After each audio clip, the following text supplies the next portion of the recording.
Strategy's board met on Monday and put something on paper that the market had been circling for months. Not a sale announcement, but an authorization, up to $1.25 billion in Bitcoin monetization to fund a cash reserve, pay preferred dividends, and backstop stock buybacks, with language that the company does not have to sell a single coin if management chooses not to.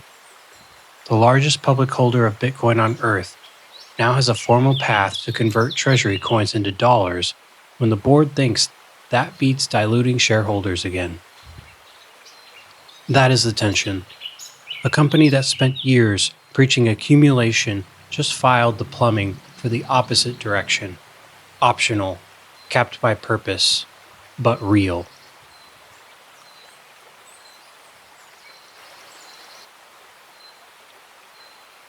Public companies that owe cash to shareholders usually pull it from one of three places: operating earnings, borrowed money, new shares sold at the market.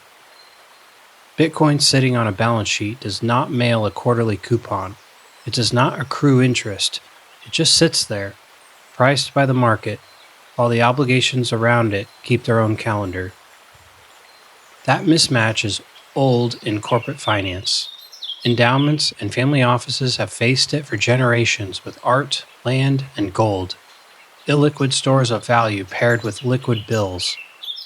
The traditional answers are borrow against the asset, sell a slice, or raise outside capital. None of those answers mean the asset stopped being property. They mean the wrapper around the property grew complicated enough to pay the electric bill. Strategy has been running the outside capital play aggressively for years, issuing equity to buy more Bitcoin. In the week ending June 21st, the company sold 2.7 million shares for $335.5 million and parked $300 million in a USD Reserve. A few weeks before that came a much smaller move. 32 coins sold in late May to fund a single STRC dividend, the first net sale in nearly 4 years. That May sale was tiny against 847,000 coins. It was still a shape change because the filing said why: dividends, not taxes. The December 2022 sale, 704 coins near the prior cycle low, was a different animal entirely. That one was structured around U.S. tax accounting. The May sale was structured around recurring cash obligations on preferred stock. Monday's framework generalizes the May logic into a standing program. What changed Monday is that selling coins joined the menu as a permanent option, not a one-off experiment, but a board-approved program with purpose-specific dollar ceilings and a public rulebook any other treasurer can read. The filing landed Monday, June 29th, in an SEC 8K and a press release from Strategy's headquarters in Tysons Corner, Virginia. Chief Financial Officer Andrew King framed it plainly in the release. Bitcoin is capital. The board adopted what it calls a digital credit capital framework, 5 linked policies meant to support Strategy's preferred securities, like STRC. The centerpiece for Bitcoin holders is the monetization program. Management may sell coins from the 847,000 Bitcoin treasury for 3 reasons. First, to raise up to $1.25 billion for the USD Reserve, the cash pool Strategy uses to pay preferred dividends and interest without touching the main position every quarter. Second, to fund those dividends with interest directly or refill the reserve after paying them when executives decide selling Bitcoin beats issuing more Class A common stock. And third, to finance repurchases, up to $1 billion of the preferred securities and up to $1 billion of MSTR common stock, including fees and taxes. The filing is careful about what it does not do. The program has no fixed end date. The board can pause or kill it. And, in bold type worth reading twice, it does not obligate Strategy to sell any Bitcoin, fund any dividend through coin sales, or buy back any shares. Authorization is permission, not a schedule. Alongside monetization, the board raised the STRC annual dividend rate to 12% from 11.5, effective for shareholders of record on or after July 1st. The USD Reserve already held about $2.55 billion as of June 28th, roughly 17.4 months of preferred dividend and the interest coverage at current rates. If management used the full $1.25 billion reserve building authorization, the company said total coverage would reach about 25.9 months on paper.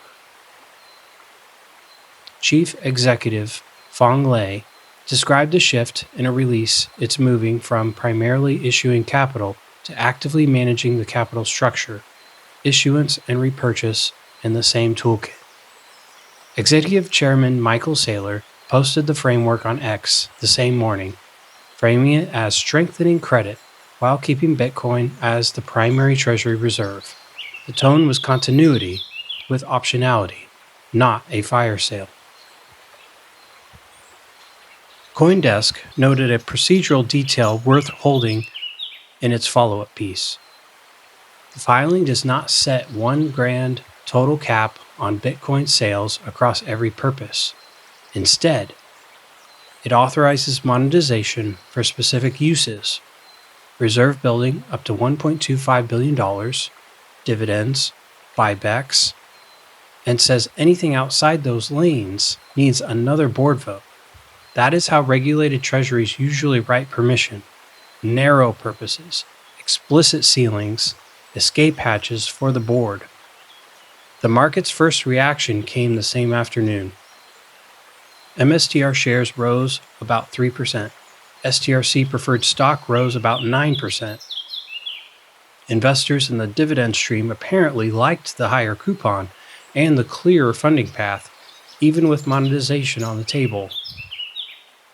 Bitcoin itself traded near $60,000, largely unmoved by the filing that authorizes but does not execute sales. Spot does not read 8Ks in real time. Equity investors in strategy do.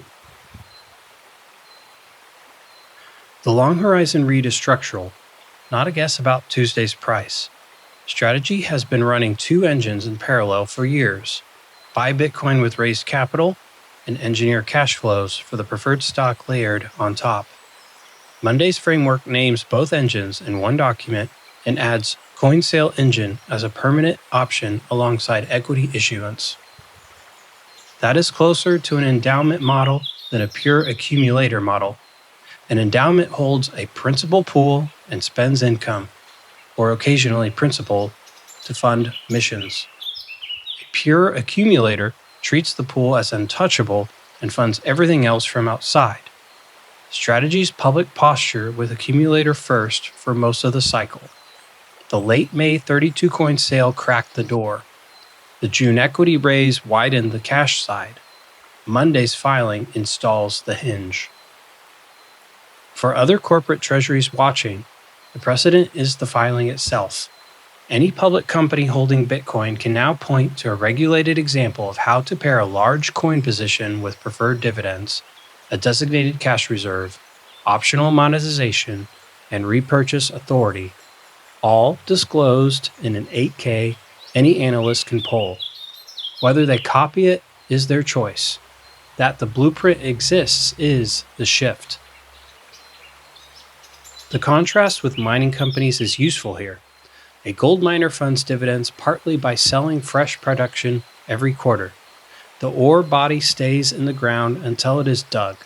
Strategy is funding obligations from a stockpile already on the balance sheet, closer to an endowment spending principle than a miner spending flow. Over a long enough horizon, those models diverge, even when the quarterly headline still says accumulation, because one model assumes the pile is sacred and the other assumes the pile is fungible when the spreadsheet demands it. Monday's filing does not say which model wins. It says the board can choose.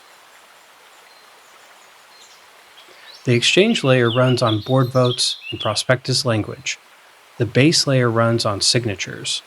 Strategy's Monday filing can authorize $1 billion sale. It cannot authorize a block.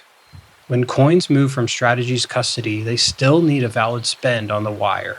Same rules as any other holder. That separation is easy to forget because the company's ticker and Bitcoin's price chart share a screen. They do not share a settlement system. A corporate treasury decision settles in a transfer agent's ledger and an exchange tape.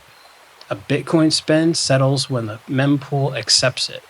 One can change at a board meeting, and the other changes when the math checks out. The claim that Monday's authorization proves corporate Bitcoin treasuries are just exit liquidity dressed in suits usually sounds like this. The largest holder can now dump $1.25 billion in coins on the market, so every DAT wrapper is a slow-motion sell program. That misreads the filing. The ceiling is tied to name purposes, reserve cash, dividends, buybacks, not open-ended liquidation. The same document says management may choose to never sell, and the company's recent history still shows net accumulation. The 32-coin May sale sat against hundreds of coins bought the same month, and the June ATM raise bought 520 more. Authorization describes what is allowed. The ledger shows what happened. The worry that formal monetization kills the corporate treasury thesis entirely? That if Strategy can sell, the whole public wrapper experiment was always greater fool equity, it goes too far the other way. Public companies have sold gold from vaults, sold timber rights, and issued stock against real estate for a century without anyone arguing that gold ceased to be a reserve asset. The question was never whether the asset could be converted. It was whether conversion was disclosed, bounded, and optional. And Monday's filing is a boundary document. It does not shrink the 21 million coin cap. It does not change the subsidy per block. It changes how one issuer funds coupons on a preferred stock that happens to be collateralized by Bitcoin. So, the number to hold, $1.25 billion. The board-authorized ceiling for Bitcoin sales directed at the USD Reserve, in a framework that also permits additional monetization for dividends and buybacks when management prefers coins to new shares. Thank you for spending the time with us today. The channel will keep tracking whether Strategy executes any monetization sales, how the STRC dividend funds after the July 1st record date, and the BSTR shareholder vote on Wednesday after today's CEPO redemption window closes. Subscribe, hit the bell, stay in the loop. One earlier piece on this channel covers the cash side of the same capital stack. The June 23rd piece on this channel walked the equity-funded reserve build, dilution instead of coin sales. This piece walks the door Strategy open Monday to sell coins when that is the cheaper path. Linked in the description. Have a good one, and see you in the next one.